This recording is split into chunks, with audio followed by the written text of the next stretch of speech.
Desde el Ministerio de Cultura de la Nación quería y queremos felicitar a la Comisión Nacional de Monumentos, Lugares y Bienes Históricos por este curso. En realidad, primero felicitarlos por el curso anterior. Recuerdo cuando en medio de la pandemia tuvieron esta iniciativa y el éxito extraordinario, sin precedentes que significó. Por eso ahora están redoblando el esfuerzo y felicitaciones por este curso Patrimonio Arquitectónico Argentino 2, Pueblos y Centros Históricos, su recuperación y puesta en valor. Creo que la cantidad de inscriptos, me dicen que ya llevan más de 12.000 inscriptos, habla de la necesidad de reflexionar sobre estos temas, abordar nuestro patrimonio en toda su dimensión, con todas sus vertientes y por supuesto esta necesidad permanente de preservarlo y proyectarlo hacia el futuro. Por eso, como Ministro de Cultura de la Nación, vuelvo a felicitarlos a todos y a todas por este curso y también a aquellos alumnos que participan desde distintos lugares del país y del mundo. ¿Qué tal? ¿Cómo les va? Bienvenidos a la clase número 4 de nuestro curso sobre pueblos y centros históricos este año. Y vamos a transitar esta segunda parte sobre la obra emblemática de nuestro movimiento moderno, de los arquitectos Williams y Gálvez Bunge en la ciudad de Mar del Plata, nuestra casa sobre el arroyo o Casa del Puente, como también es conocida. Bueno, hoy, así como nos pasó en la semana pasada, vamos a tener la presentación de varios profesionales e invitados bastante especiales que nos van a contar y nos van a brindar mayor información sobre cómo se fue construyendo y lo que significa esta magnífica obra en la ciudad de Mar del Plata. Así que, sin más, pasamos directamente a los invitados de esta tarde. Adelante.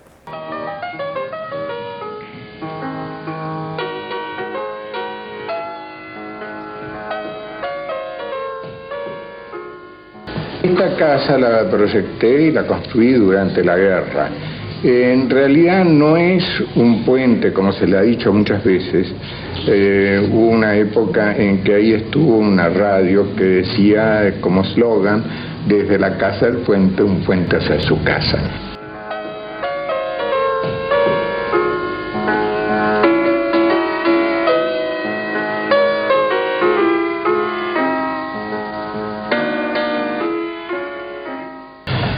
Obra para mi padre. Alberto está muy contento, está a la altura de la copa de los árboles. Y él la vivió y fue muy feliz en ella.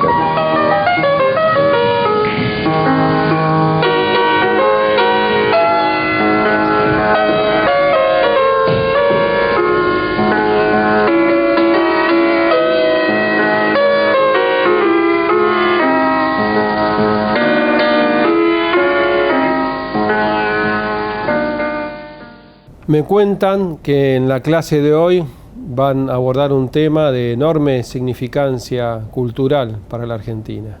Y también esas cuestiones, como decía Cortázar, a veces el azar hace bien las cosas, un espacio, un lugar, una casa que ha sido muy importante para mi vida y para mi familia. Estamos hablando de la denominada Casa sobre el Arroyo, o Casa del Puente, ahí en mi ciudad natal, en Mar del Plata. Ese proyecto extraordinario de Amancio Williams y de Delfina Gálvez de Williams, esa casa tan emblemática construida entre el 43 y el 46. Digo que es importante para mí porque una rama de mi familia, toda la rama de mi familia materna, son inmigrantes italianos, aquellos italianos constructores que llegaron desde distintos lugares desde la península y se instalaron en la Argentina. Esa generación que hizo verdaderamente grande a nuestra patria. Mi bisabuelo llegó de Italia y creó una constructora, la constructora Sartora. eran los años en que el crecimiento de Mar del Plata era realmente explosivo. El pavimento de las calles que ellos desarrollaban y obras de distinta envergadura. Siempre recuerdo en mi niñez, cuando mis tíos abuelos, mi abuelo murió muy joven, me contaba del significado que tenía para ellos la casa de los Williams, por la modernidad, por el diseño, por las necesidades de técnicas constructivas que habitualmente no llevaban adelante.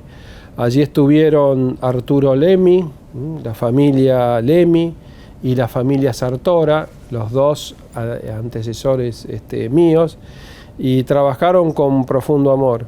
Mis tías abuelas, mis tíos abuelos me llevaban de la mano y veíamos esa casa con ese diseño y esa construcción tan sólida.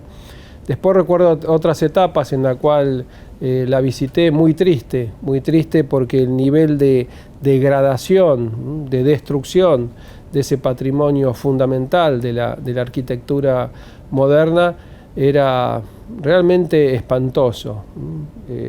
Había habido un incendio, era una especie de casa tomada, realmente destruida. Por eso celebro profundamente, le agradezco a mi compañero ministro, a Cato Podis, a todo el Ministerio de Obras Públicas de la Nación, por esta inversión de 42 millones de pesos para recuperar la obra. Esa obra diseñada con tanta calidad, construida por mis abuelos, con tanto amor, y que se transformó en un emblema. Esta tarea de recuperación del patrimonio para nosotros es importantísima. Y felicitar también a la Comisión Nacional de Monumentos, y sepan que, como siempre, está y estará el acompañamiento de este ministerio para la recuperación y el cuidado del patrimonio. En este curso, todos los temas que se están abordando son centrales, son fundamentales, y creo que en ese sentido la formación y las tareas concretas que vayamos haciendo de recuperación del patrimonio, como ya lo estamos haciendo ahí en nuestro cabildo, en el Cabildo de Salta, en la sede actual de la comisión, son imprescindibles. Cuidar nuestra memoria, cuidar nuestra historia, valorarla y dejarla de la mejor manera para las nuevas generaciones. Por eso, nuevamente, felicitaciones por el curso.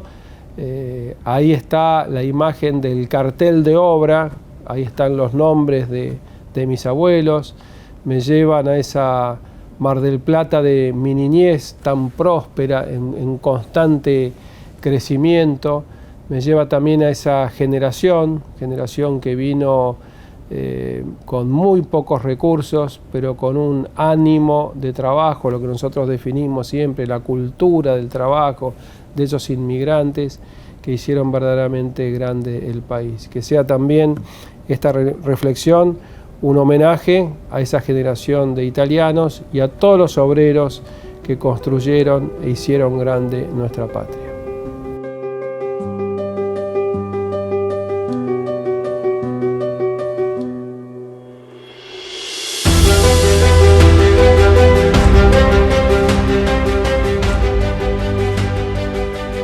Hola, bienvenidos al curso de la Comisión Nacional de Monumentos, Lugares y Bienes Históricos.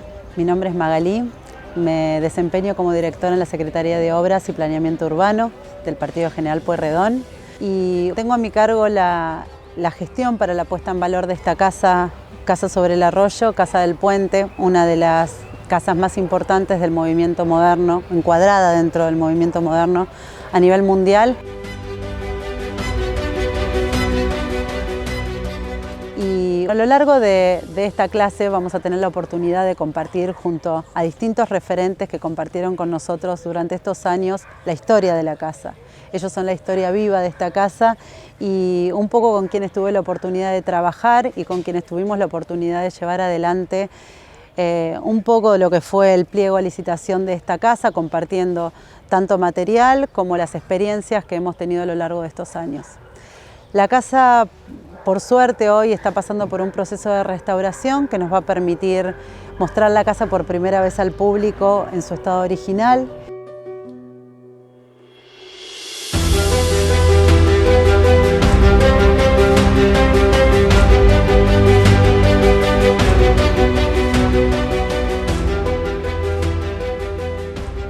Y poder empezar a trabajar en un proyecto museológico completamente diferente al que veníamos trabajando. Convengamos que durante los 9 años, desde el 2013 hasta la fecha, estuvimos trabajando en una casa que poco tenía de su estado original, poco había quedado después del incendio del 2004 que sufrió esta vivienda y el abandono al cual fue sometida durante muchos años. Por suerte, en el 2012-2013 fue adquirida por la municipalidad y pasó a formar parte de uno de los 6 museos municipales por la Secretaría de Cultura de nuestra municipalidad.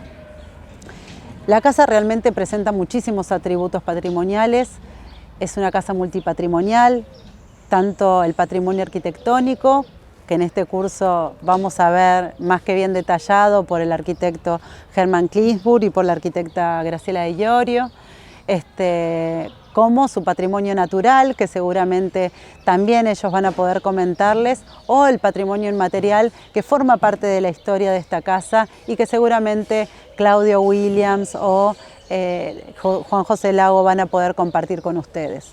Hoy estamos trabajando en la gestión con distintos organismos. La Comisión Nacional de Monumentos es un eje transversal a todos ellos, ya que trabajamos con el Ministerio de Obras Públicas de la Nación. En estos momentos está trabajando la DENGO, que es la Dirección de Gestión de Obras, pero venimos trabajando durante un tiempo bastante prolongado con la gente de la DNA, quienes tuvieron a su cargo el armado de este pliego para que hoy se pueda llevar adelante esta restauración. Tenemos la suerte, la fortuna de que esta casa patrimonial tan importante para nosotros va a poder brillar y va a poder ser vista por toda la gente en su esplendor, como era originalmente, y desde ese lugar vamos a poder contarles la historia de una manera diferente. Es un espacio en el cual se ha trabajado los servicios educativos de una manera muy intensa, porque venimos trabajando durante alrededor de 9 años dentro del museo de distintas maneras. Estos 3 ejes patrimoniales, como les vengo diciendo, el patrimonio arquitectónico, el patrimonio natural y el patrimonio inmaterial, fueron trabajados no solamente para la recreación y no solamente la casa como museo para recibir al público en general, sino específicamente en los servicios educativos de un museo que obviamente compartía una casa que parecía que poco tenía para mostrar. Sin embargo, en su patrimonio inmaterial descubrimos un montón de valores que pudimos compartir tanto con los primeros años de la educación formal como con las universidades de todo el país, que en sus cátedras, obviamente las cátedras de las facultades de arquitectura, muchas de ellas han venido, nos han visitado y han compartido este espacio. Es una casa, es un referente, es un ícono de la arquitectura moderna, pero aparte de eso, para nosotros, para los marplatenses y para todo el público que se acerca y los turistas que se acercan a la ciudad, es un espacio que tiene un valor agregado muy importante, un patrimonio inmaterial muy grande, con el cual venimos trabajando con distintos espacios de la educación formal e informal, con distintos visitantes y sobre todo con la gente de nuestra ciudad, ya que esta casa, atravesada por el cauce del arroyo Las Chacras, en un parque patrimonial, en un reservorio natural, forma parte de la identidad y de la historia de la misma.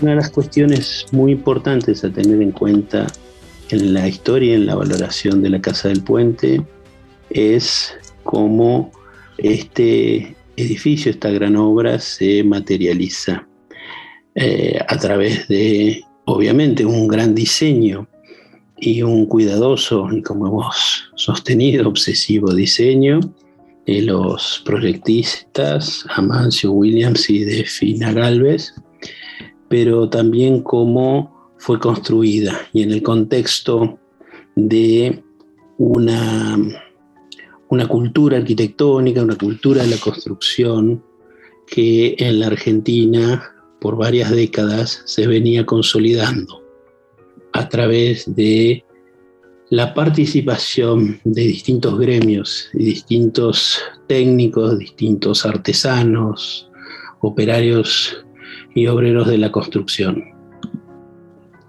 El arte de la construcción en Argentina obviamente comienza desde la época de los pueblos originarios, con la sabiduría en la construcción con materiales de los distintos lugares, continúa en la tradición transculturada de construcciones en Europa adaptadas, digamos, al medio local, y se enriquece sobre todo en la última parte del siglo XIX y en la primera parte del siglo XX por los aportes de la inmigración y de las distintas tradiciones constructivas y decorativas que forjaron la construcción de las grandes obras de la arquitectura pública y privada de nuestro país. La combinación de distintos materiales, técnicas constructivas, un verdadero eclecticismo que no solo se daba en la forma, sino en las técnicas constructivas que eran llevadas a cabo por diestros artesanos, albañiles, técnicos, como vemos en estas imágenes de grandes edificios de Buenos Aires, como el Palacio del Congreso, el Teatro Colón o un Palacio Errázuriz. Esas artes y oficios que sabían tratar, digamos, todo tipo de superficies, de la imitación de las distintas piedras, granitos y hasta la imitación de los ladrillos, las técnicas decorativas, el modelado y el moldeado de distintas componentes, hasta llegar o empezando por las estructuras metálicas y las estructuras de hormigón armado que se entremezclaban desde principios del siglo XX en la concreción de edificios públicos y privados, para llegar a una cierta tradición en el desarrollo de obras de hormigón armado de gran calidad, sobre todo en el campo de la ingeniería civil y de la infraestructura, como los tanques de agua, como vemos aquí, o en los puentes realizados en hormigón armado en la década del 20 y en la década del 30, donde a la sapiencia en el diseño y en el cálculo de estas estructuras se tenía que sumar la destreza, la gran calificación de la mano de obra, que podía armar encofrados para colar el hormigón armado y llegar a hacer este tipo de escaleras helicoidales a través de encofrados curvos maravillosos, o también en el encofrado de grandes piezas de luces importantes, como vemos en este puente en la provincia de Buenos Aires, dejando el hormigón a la vista. Precursores estos edificios, estas construcciones de el hormigón de nuestra casa sobre el arroyo.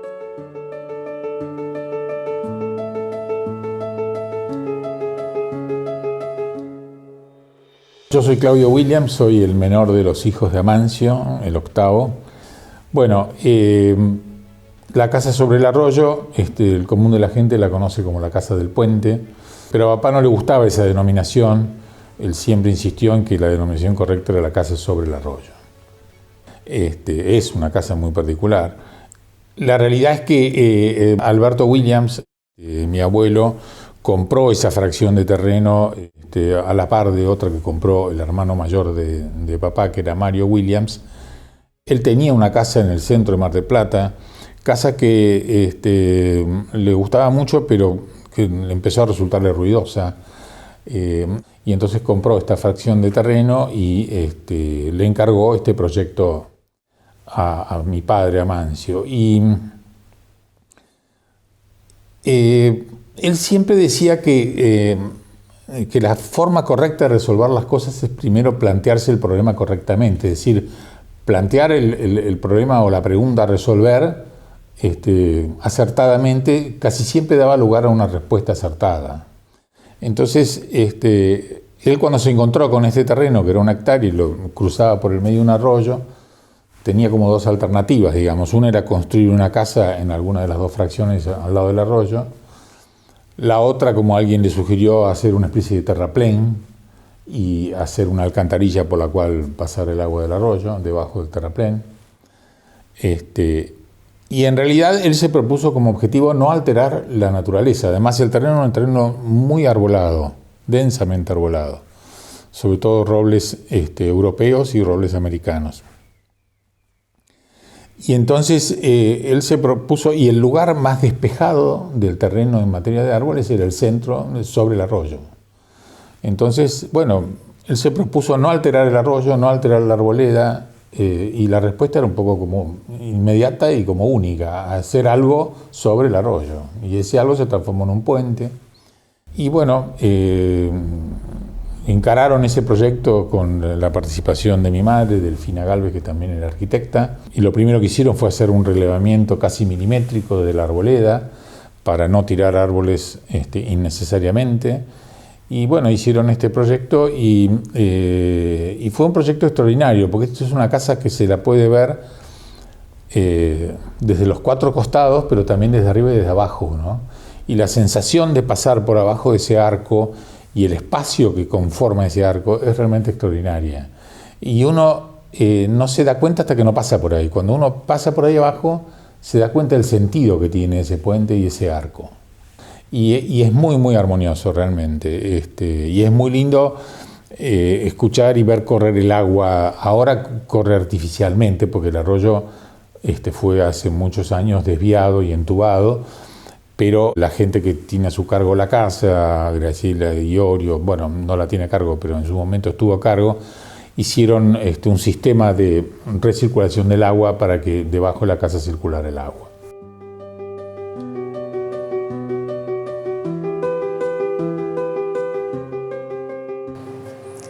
Mi nombre es Graciela de Iorio, soy arquitecta. Hace muchos años estoy relacionada a la casa sobre el arroyo. Y hoy en día, luego de haber tenido la oportunidad de dirigir esta casa cuando es adquirida por la municipalidad, tengo el gusto y el honor de ser presidente de la Asociación Amigos Casa sobre el Arroyo, y desde ahí, con un grupo de bravos miembros de nuestra comunidad, tratamos de acompañar todas las acciones y justamente la salvaguarda de este conjunto. Estamos en un lugar muy especial. La casa sobre el arroyo no es una casa, en realidad es un conjunto que está compuesto por 2 manzanas de un parque de robles que aloja 2 construcciones muy importantes. Una es la casa principal, donde estamos ahora, y el otro es el pabellón de servicio. Cuando hablamos de esta casa, si la pensamos en términos de arquitectura, si la pensamos en términos matéricos de cómo está realizada, podemos observar que es el resultado de la visión de Amancio Williams, un arquitecto con formación de ingeniería, y su esposa, Delfina Galvez Williams, quienes desarrollaron ideas para este lugar, ideas que tenían que ver con el requerimiento del padre de Amancio, de don Alberto Williams, un músico argentino que ha dejado las bases de la educación musical en nuestro país y que también ha intervenido en múltiples creaciones genuinamente argentinas. Por eso este conjunto de personas han constituido, a través del pedido de un comitente y el resultado de 2 arquitectos, han creado una instalación, una construcción completamente argentina. Esta casa, que responde a los lineamientos del movimiento moderno, que fue creada en la década de 1940, en realidad podríamos decir que está en su mayoría, más del 90%, construida en el material de innovación en ese momento que era el hormigón armado. Y justamente esta visión que tuvo Amancio Williams, el tanto ingeniero, nos muestra cómo un legado de nuestra historia, como un concepto completamente criollo, que es una casa chorizo, una casa pampeana de las que tenemos en nuestra pampa argentina, puede llevarse con sus invariantes y con su esencia a una casa moderna. Y es lo que hizo Amancio Williams. Creó esta obra que en realidad es una obra moderna y a la vez expresa la modernidad de este legado criollo.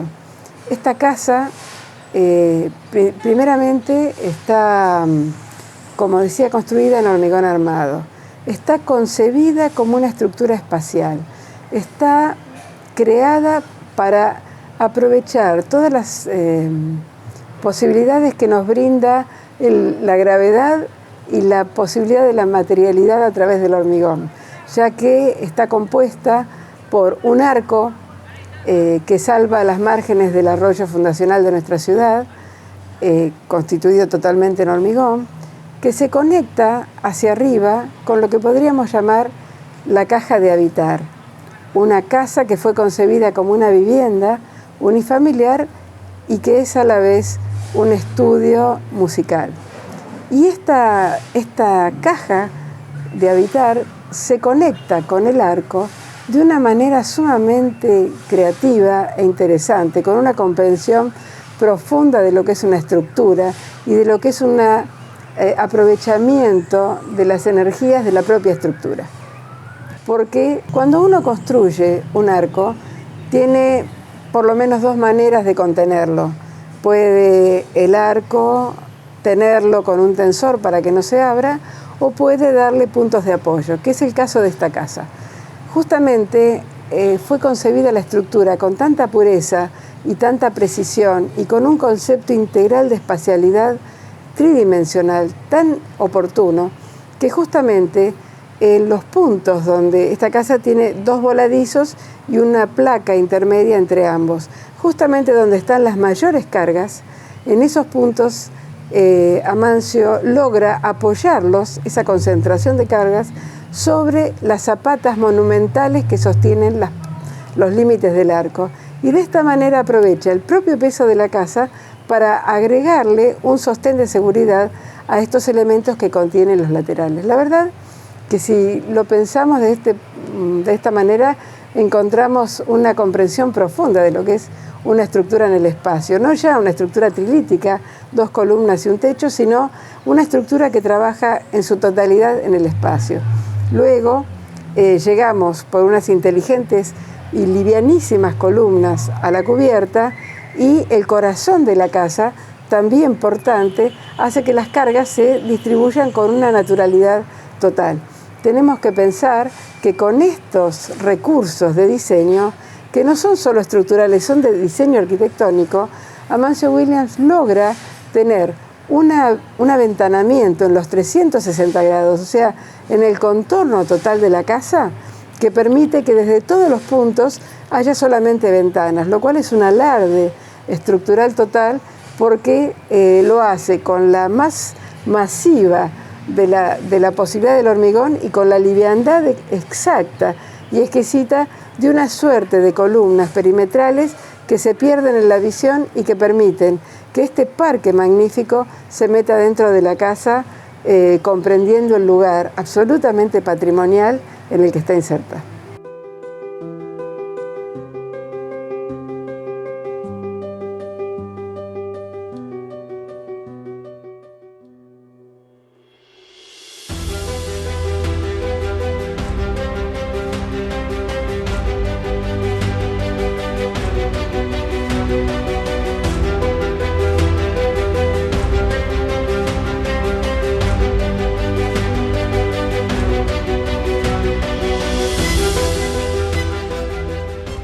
arquitecto Hermann Klingspor, estudió en varios lugares del mundo, pero siempre con gran interés sobre la herencia cultural. Dentro de la herencia cultural está la arquitectura. Cuando esa arquitectura está asociada a un medio, o en este caso particular que ya la arquitecta Graciela Diorio dijo, está en un parque histórico, siempre tenemos que tener en cuenta o hacernos la pregunta si los diseñadores, en este caso Delfina Gálvez y Amancio Williams, cuyo comitente era un músico, no tuvo en cuenta determinadas cosas. Y una de esas es que, claro, si uno habla de música, todos sabemos que se escribe en un pentagrama, pero uno dice, está hecha en octavas musicales. Claro, las octavas musicales tienen que ver con largo proceso que fueron descubriendo desde Tebas a los egipcios y de ahí a los griegos, luego al Renacimiento y lo retoma luego en el movimiento moderno. Me refiero a lo que llamamos la sección áurea. Y la sección áurea, que uno lo aplica o lo ve simplemente dentro de la arquitectura, en realidad es una observación que lo vemos cotidianamente y todo ello está en una geometría, en un número que parte del creador. La naturaleza se hizo numérica. Lo que hace justamente dos grandes personalidades, y cito en primer lugar Delfina, releva todo el parque. El comitente es músico. ¿Qué tenía que hacer también la arquitectura que implantasen para el estudio? Bueno, también en la misma regla áurea, o que llamamos Golden Ratio o pentagrama, todos sabemos que son números que en sucesión se van dando. Y claro, lo observamos acá en el parque y tiene sentido que justamente hayan adoptado esta modalidad de arquitectura que no es común. En nuestro país lo hace Previs, lo hace Bustillo y lo hace la pareja Amancio y Delfina. Lo notamos directamente cuando medimos simplemente en una métrica dentro de la misma casa y vemos que hacen en lo que vienen a ser los baños o los frentes o la puerta de entrada y lo hacen en la sección áurea. La sección áurea puede adoptar cualquier medida, pero lo que hacen ellos dentro del movimiento moderno es que lo hacen con una medida antropométrica. Una flor no tiene medida antropométrica, pero si vamos al hombre de Vitruvio, lo que hace Da Vinci con el hombre extendido los brazos, está en una medida antropométrica. Es la misma medida que toma Amancio y Delfina para hacer el total de la construcción del pabellón principal. Si uno lo mide, es la medida justamente de Da Vinci, lo hace en brazas, se llama así, es un brazo, medio brazo, el entero sería la brasa florentina, es la unidad, no está hecha en metro, está en esa misma medida, pero luego en progresión, sea en superficial y en la otra dimensión en altura, todo se hace en las medidas que justamente luego termina por realizar Le Corbusier en lo que se llama el modulor. Estas medidas las podemos observar, seguramente ustedes harán registro, hay varias plantas, yo las tengo a la vista, que están hechas justamente en esos valores que son de sección áurea. Y pareciera que todo el universo está hecho de esta misma medida. Pero retomemos, ¿qué hizo Alberto Comitente? Componía la música en métrica áurea. cómo está hecho el parque, con sus flores, con sus plantas, hasta los robles, es también en una métrica áurea. Bueno, y la tercera es que justamente al ser sobre todo Delfina naturista y observadora, hacen los dos pabellones en esa misma métrica de sección áurea en todo sentido, volumétrico, espacial, pero eso trae determinadas cosas que son también muy interesantes. Es que el valor patrimonial no se reduce a algo físico, material, tangible. Hay muchos valores que son de intangibilidad, que están contenidos, que hay que poner en relieve. El observador que sabe de esto lo hace perfectamente y sabe que este edificio, en todo sentido, responde a los mismos números numéricos, phi, pi, Euclides, etcétera, que son los números naturales que está hecho el universo. Bueno, así está hecho el conjunto La casa sobre el arroyo.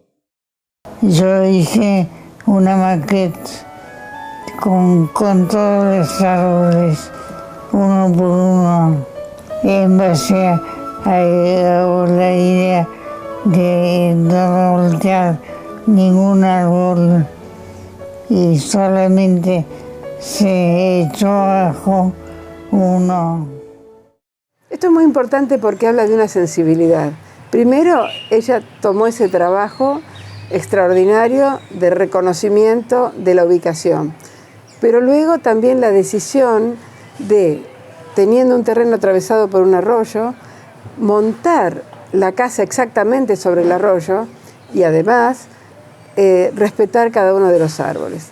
Decía Delfina, con su sensibilidad y su forma estricta de ver las cosas, siempre pensábamos todos, pero Amancio tenía las mejores ideas. En realidad, Delfina tuvo gran importancia en las decisiones de esta casa, no solo con respecto a lo que es el parque, y en este caso el medio ambiente es fundante de la idea de este conjunto, hoy Museo de Sitio, en donde cada uno de los árboles es una pieza del acervo, porque fueron los que dieron origen al resultado material de estas construcciones, sino también porque ella intervino con muchos elementos de sensibilidad.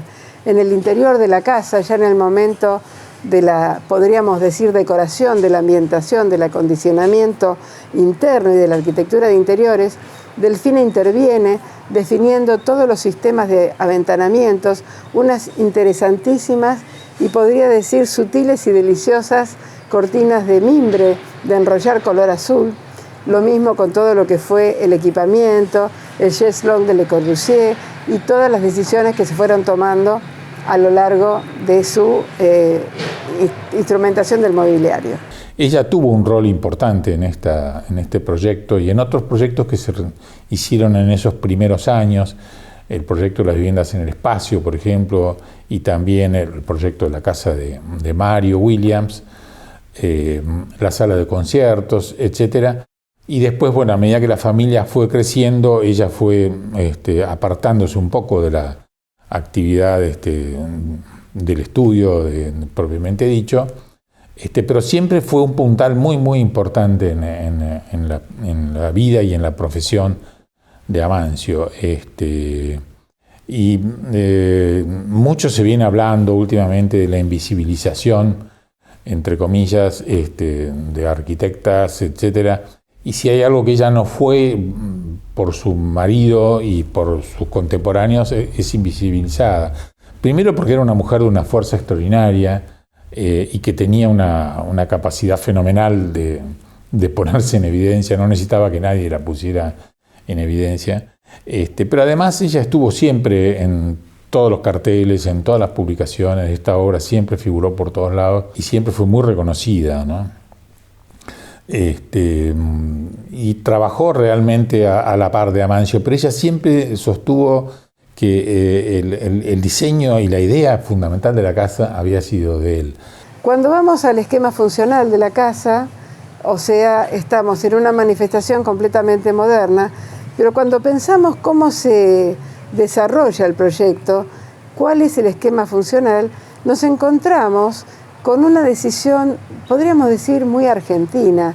Esta casa, que es una abstracción absoluta, sin embargo, tiene en su interior y en su esencia el concepto de una casa pampeana, de nuestras tan criollas hoy casas chorizos. Estas casas que están diseminadas a lo largo de toda la Pampa y que son el resultado en realidad de la casa pompeyana. Una casa pompeyana cuadrada con un patio al centro que cuando viene al Río de la Plata se corta a la mitad, y es esta casa que tiene un patio interior, que tiene una circulación interna y que tiene una sucesión de locales que se pueden acceder de manera interna o externa. Y esto es la casa sobre el arroyo. Solo que dentro de los invariantes del movimiento moderno se despega del piso, y entonces esta conjunción de la casa chorizo se materializa en la caja de habitar que tenemos a nivel superior. Si podemos decir que esta casa nos aporta algo, nos aporta una mirada absolutamente argentina de la modernidad. Trae desde sus orígenes, desde el legado familiar, todos los sentidos de una forma argentina que se manifiesta en las decisiones, no solamente de haber respetado la naturaleza, sino de haber respetado un legado intangible como es esta idea de esta casa tan criolla. Es todo aventanado, tiene 6 fachadas, pero ¿cuál es la fachada principal? Es donde sale el sol, el este. Ahora, eso tiene una relevante importancia para el comitente. El comitente como artista, en este caso musical, pero lo haría también un plástico, va a tomar la sala de estudio, de trabajo, no donde sale el sol, sino en todo lo contrario, hacia el poniente. Y es así como está hecho la planta, o resuelto la planta. En ese rancho chorizo pudo enclavar justamente el estudio musical. Claro, el estudio musical es, Graciela lo comentó, una persona que estudió música clásica con César Franck en París, pero luego, al venir al país, empezó a hacer música americanista simultáneamente como lo hace en otros lugares en el mundo, pero simultáneamente, por ejemplo, con Héctor Villalobos en Brasil. Pero vamos a que adopta la música según el contexto, según el lugar. Y el que lo hace pampeano, el que lo hace a la argentinidad, si queremos, o americanismo rioplatense, es justamente Alberto. Y eso lo llamamos verismo, es la verdad expresada. ¿Qué quiere decir en este caso? Busca en el arroyo donde él puede escuchar los sonidos de la naturaleza y los lleva al pentagrama. Y otra vez volvemos a lo áureo.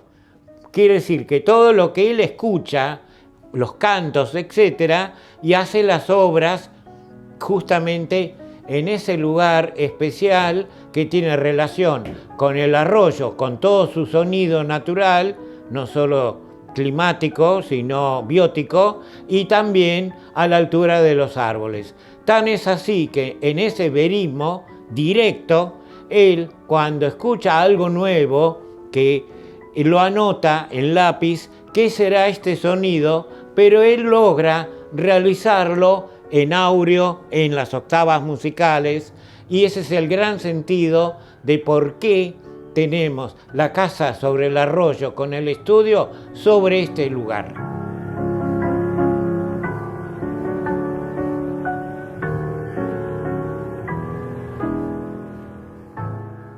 Estamos hablando de una obra que justamente es monumento histórico artístico nacional, una declaratoria que tuvo su sentido, y no es habitual que se lo llame artístico.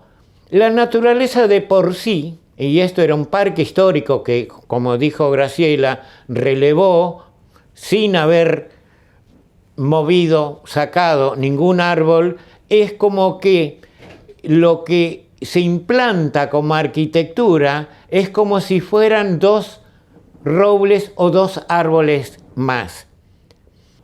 Ahora declarado museo de sitio, tiene una particularidad.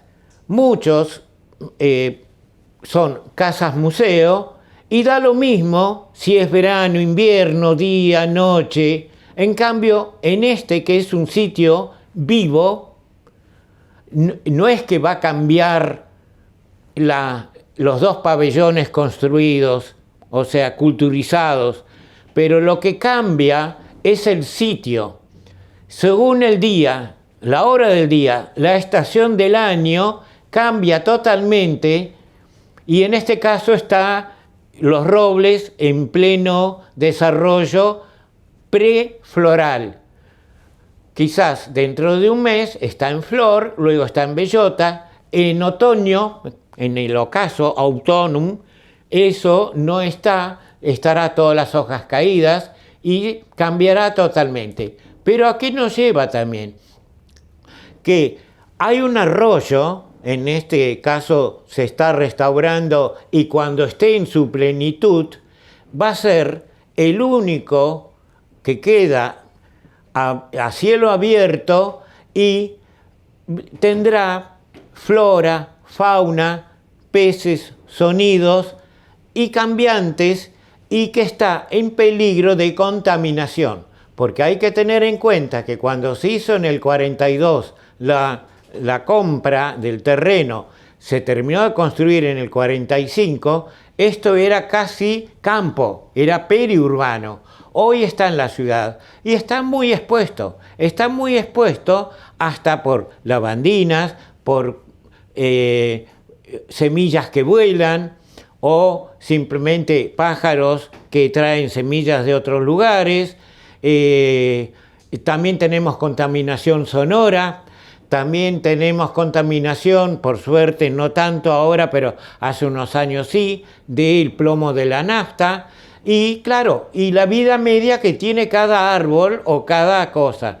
Entonces, dentro del proyecto de restauro, que va a ser eterno, no es que va, sino que hay que conservar, tratar de evitar o contrarrestar estas contaminaciones, si no en algún momento todas las plantas murieron y le quedan 2 casas. ¿Y qué sentido tendría? Si no está el arroyo, no está esa biótica, ese ecosistema que es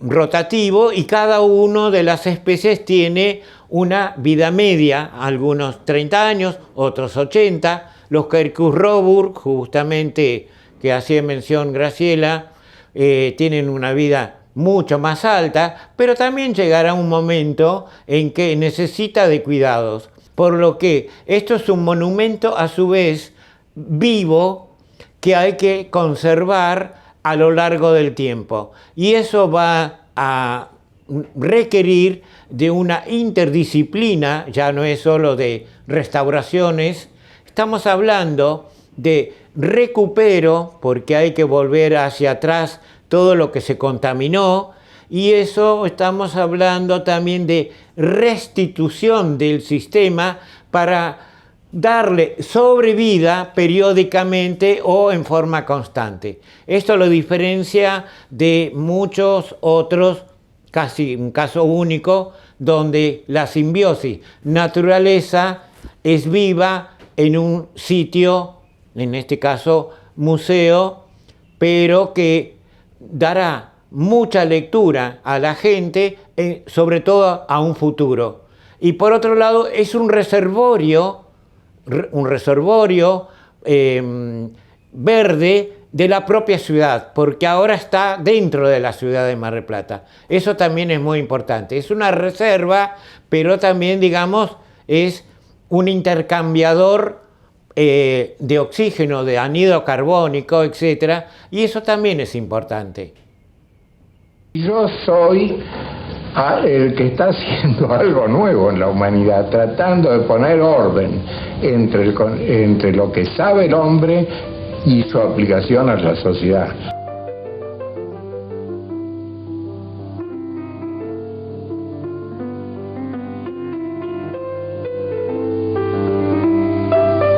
La característica de mi arquitectura, que es especialmente espacial, es una arquitectura que trata de dejar el suelo libre, de no comprometerlo al suelo, cosa que es muy importante para el planeamiento y para el urbanismo de los hombres.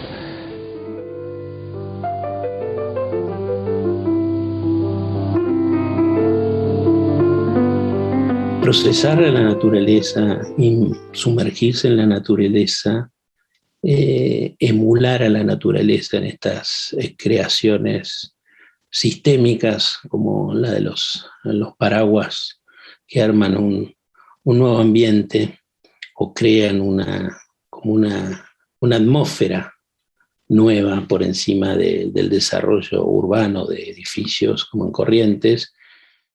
También en la naturaleza juega un rol importantísimo en esta dialéctica que tiene Williams entre las obras humanas, esta arquitectura vista como obra de arte, y que bien está ejemplificado en el proyecto, por ejemplo, para la sala de espectáculo plástico y sonido del espacio, a ubicarse sobre cualquier naturaleza, sea sólida o líquida, como vemos aquí, apoyada sobre el Río de la Plata, la suspensión o el edificio suspendido de oficinas, como una suerte de estructura de un árbol del cual prenden estas macrocélulas, ¿no es cierto?, de estructura metálica.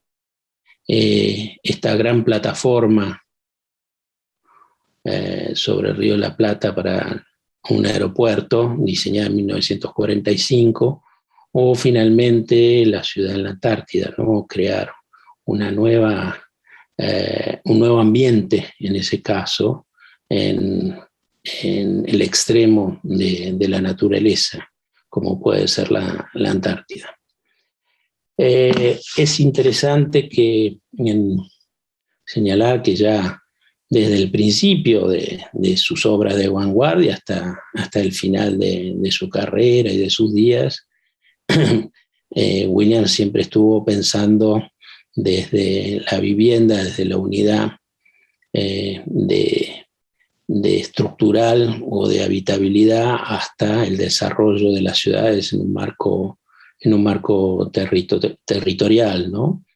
Y hoy podemos decir que la casa sobre el arroyo es como la pieza más importante de lo poco que ha construido, y además como mensaje hacia el futuro, ¿no? Como él mismo quería y como lo señaló en alguna de sus escritos.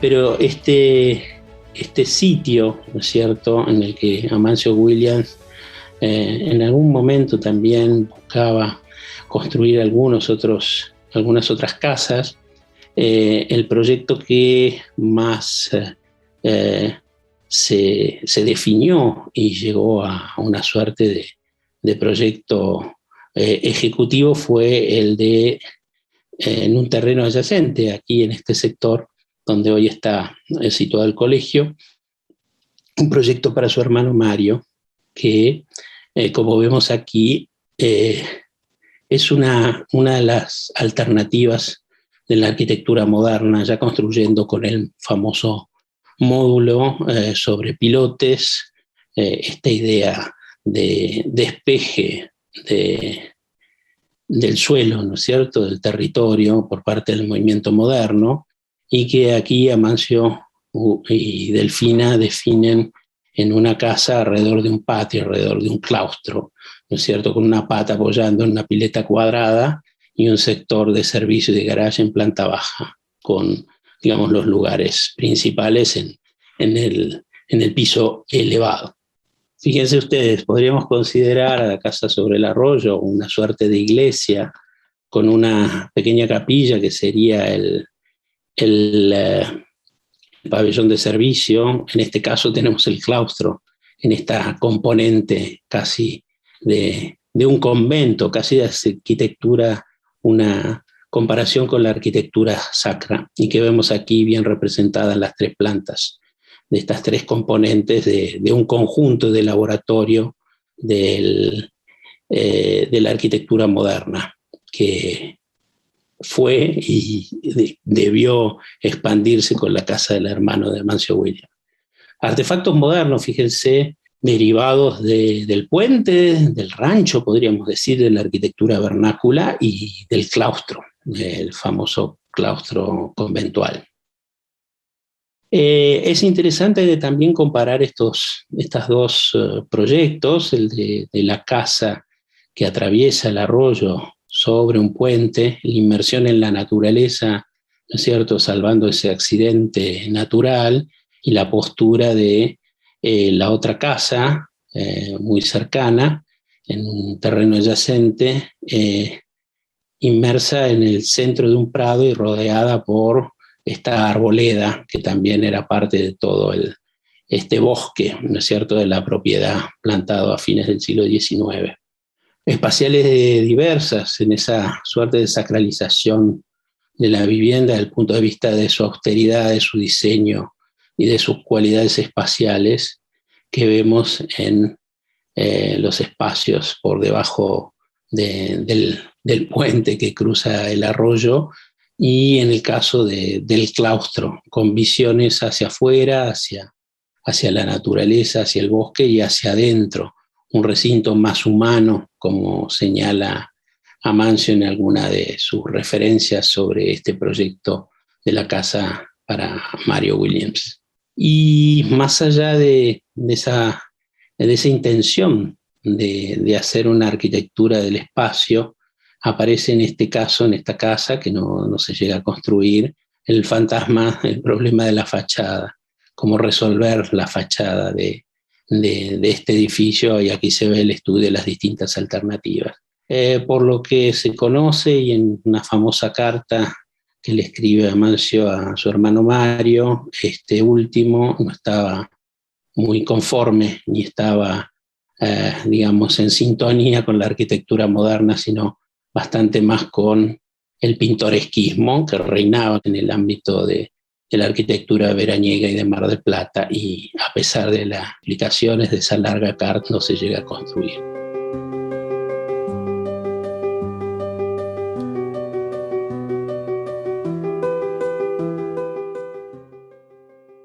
Era un tipo extremadamente innovador, ¿no?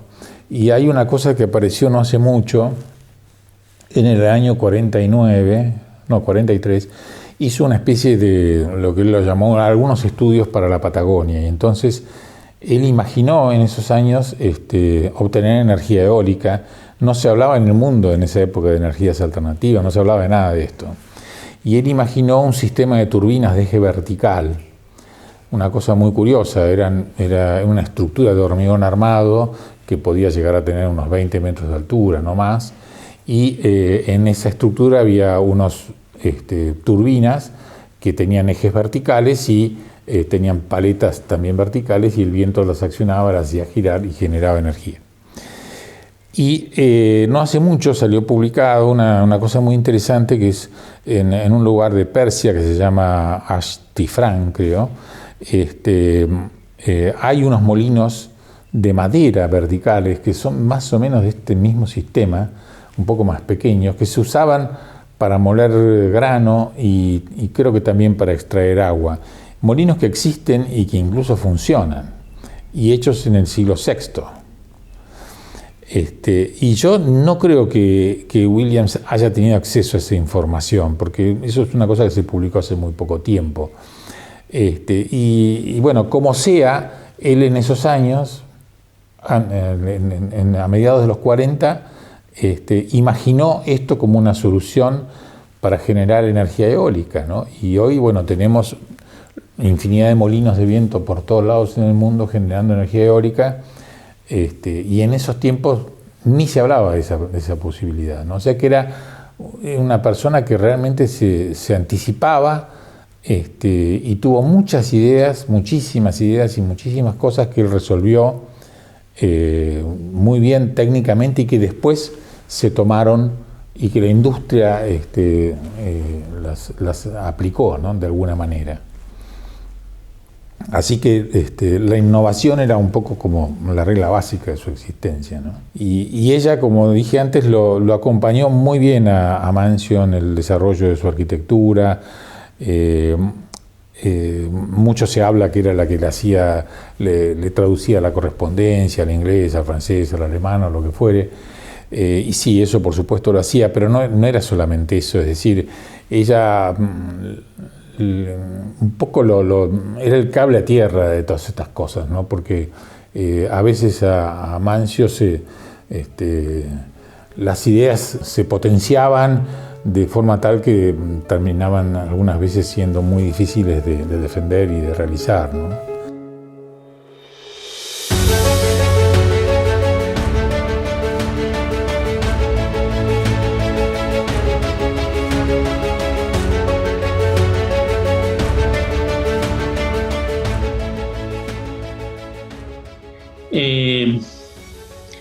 Esta gran pieza de la arquitectura moderna, este gran ícono del movimiento moderno internacional, este gran diseño de Amancio y Delfina, lamentablemente tuvo, digamos, unos avatares, en principio buenos, importantes, cuando fue transformado en radio, y digamos quienes tuvieron la cara fueron los propietarios. Después de venderse por la familia Williams, tuvieron una famosa radio en Mar del Plata y cuidaron del edificio, haciéndole algunos cambios, y del entorno, ¿no? De todo su parque. Es una componente fundamental del patrimonio del conjunto.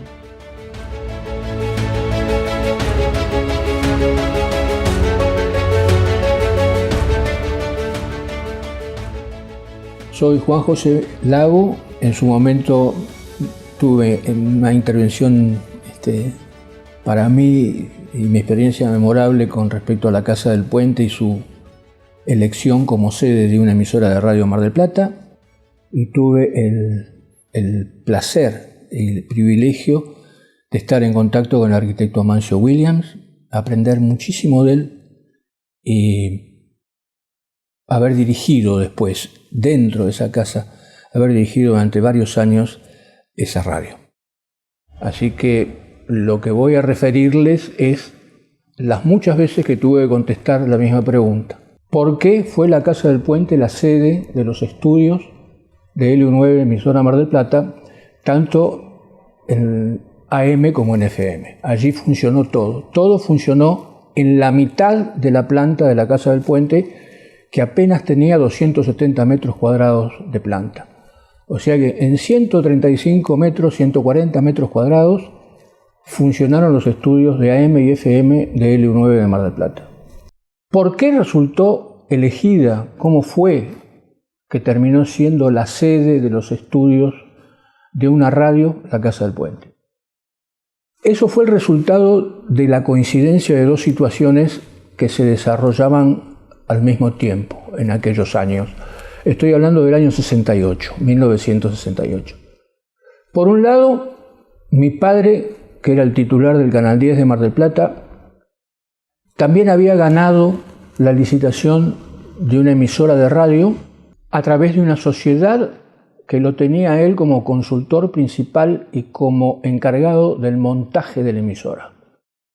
Entonces, yo, que estaba encargado de todas las cuestiones logísticas de las empresas de mi padre, también tuve la encomienda de buscar, por indicación de él, una casa que no estuviera en el centro de la ciudad para evitar las incomodidades del tránsito, tanto para el personal como para los invitados a la radio y demás, y los proveedores y los clientes, y encontrar una locación que estuviera en un sitio cómodo, accesible, de fácil circulación, que tuviera capacidad de estacionamiento y demás. Esta era una de las situaciones que se desarrollaba en aquel entonces. La otra, paralela, era que yo estaba estudiando la carrera de arquitectura en la Universidad de Buenos Aires. Estaba cursando el segundo año y fui promovido por un profesor creyendo ver alguna capacidad en las cosas que yo presentaba y demás. Me invitó y después logró que yo me convirtiera en un pasante del estudio de Amancio Williams. El estudio de Amancio Williams funcionaba en la casa paterna de Amancio Williams, en Belgrano, una casa espléndida, y en un pabellón externo a la casa, muy cercano, parque de por medio, funcionaba el estudio de Amancio Williams, donde él proyectaba y donde él hacía su trabajo.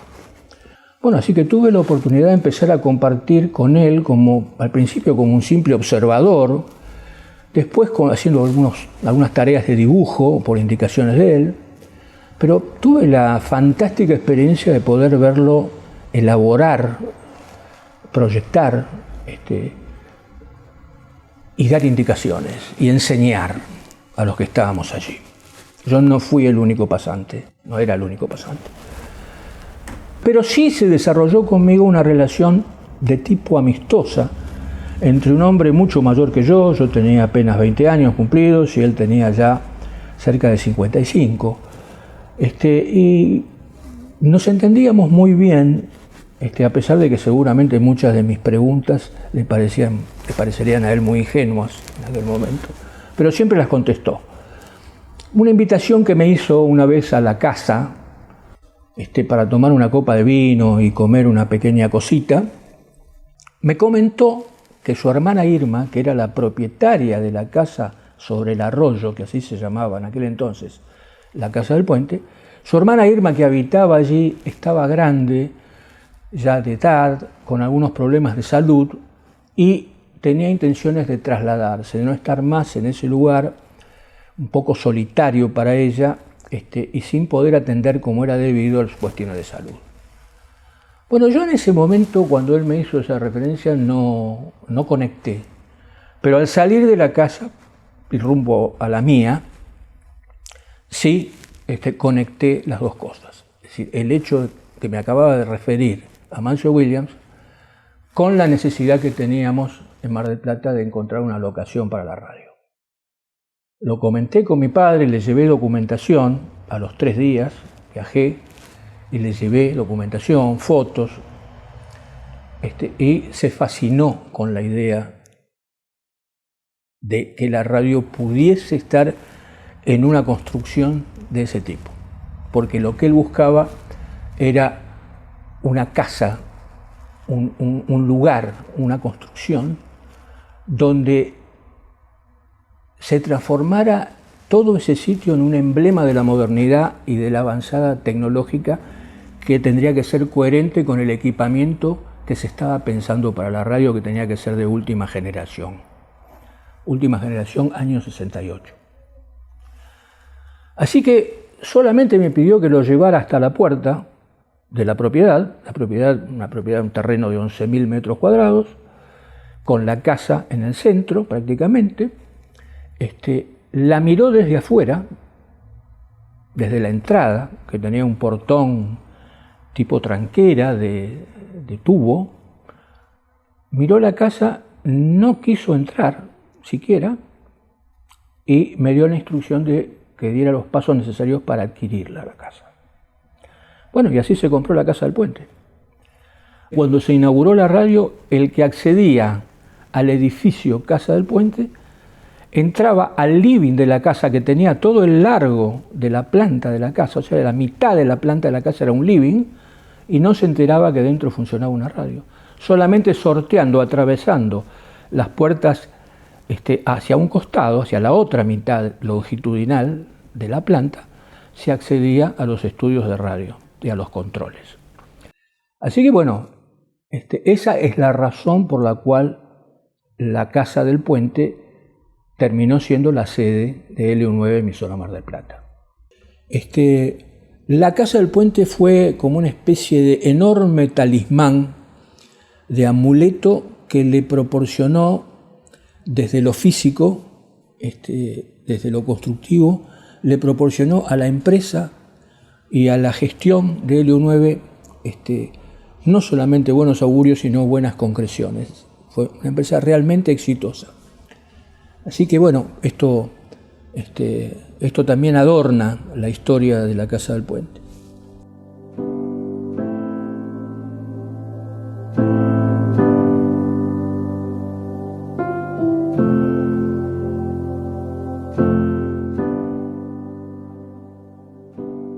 Casa sobre el Arroyo, este museo, hoy constituido museo, pasó por distintas etapas desde aquel momento en que Emilio Mitre fallece y en una sucesión toma posesión Matilde Anchorena, que junto con Bestraten por 1915 deciden forestar con robles traídos en barco desde Europa todo este parque, hoy parque patrimonial, que forma parte del conjunto y la Reserva Natural Casa sobre el Arroyo. Luego pudimos ver cómo en 1942 aproximadamente la familia Williams adquiere 2 hectáreas, donde nuestro arquitecto Amancio Williams decide crear esta obra icónica encuadrada dentro del movimiento moderno, que se apoya sobre el arroyo fundacional de la ciudad de Mar del Plata, el arroyo Las Chacras, y ahí empieza un poco toda la historia de esta casa.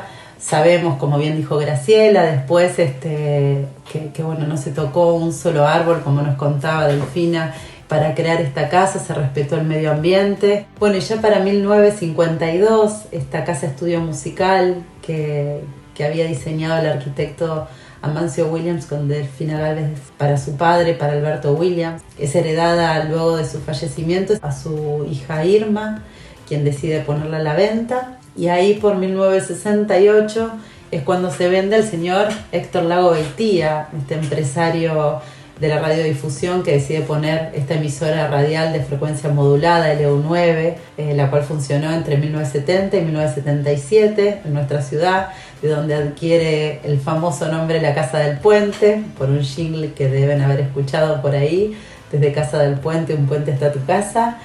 Y ahí en 1977 el gobierno militar decide clausurarla, cerrarla.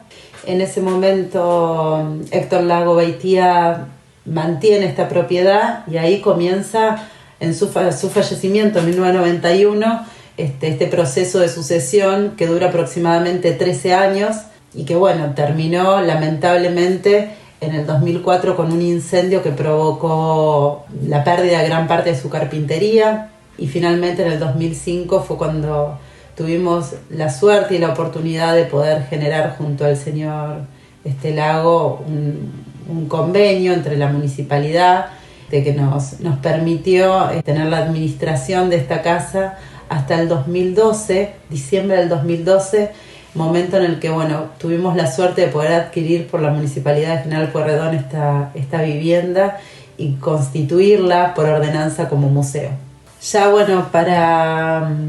para el 2013, enero del 2013, esta casa abre sus puertas como museo y desde el 2013 hasta el 2019 estuvimos trabajando desde el municipio con actividades, distintos tipos de actividades, servicios educativos, con una relación constante con la educación formal, desde sus niveles iniciales hasta las distintas universidades, con obviamente estudiantes y arquitectos de todo el país y de todo el mundo, porque se han acercado realmente muchísima gente de todas partes del mundo a visitar esta casa. Y ya recién en el 2020 en realidad, en enero del 2020, luego de una licitación que había quedado desierta, tuvimos la oportunidad, junto con el señor intendente Montenegro, y gracias a una decisión de nuestro presidente, y apuntalando todo el tiempo para que la licitación que hoy estamos llevando adelante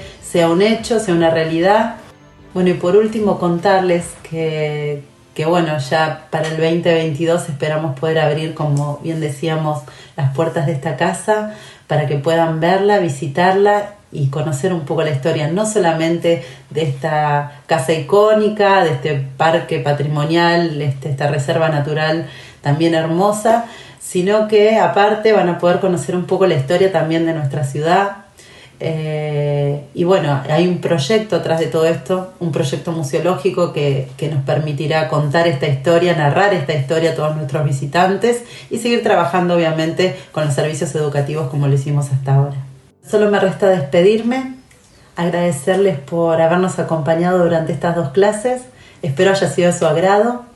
A la Comisión Nacional de Monumentos agradecerle especialmente y a todo su personal por habernos acompañado, por estar y por seguir apoyándonos y llevando el patrimonio de nuestro país y de nuestra ciudad a cada uno de ustedes. Al señor presidente por haber tomado esta decisión de restaurar esta casa icónica tan importante para nuestro país y para el mundo, que junto al ministro de Obras Públicas de la Nación, el señor Cato Podis, el secretario de Obras Martín Gil, la DNA y la DENGO, y junto al ministro de Cultura, el señor Tristan Bauer, hicieron realidad este proceso de la mano del señor Guillermo Montenegro, nuestro intendente en la ciudad de Mar del Plata, el secretario de Obras y el secretario de Cultura local me permitieron llevar adelante esta gestión, así que muchas gracias.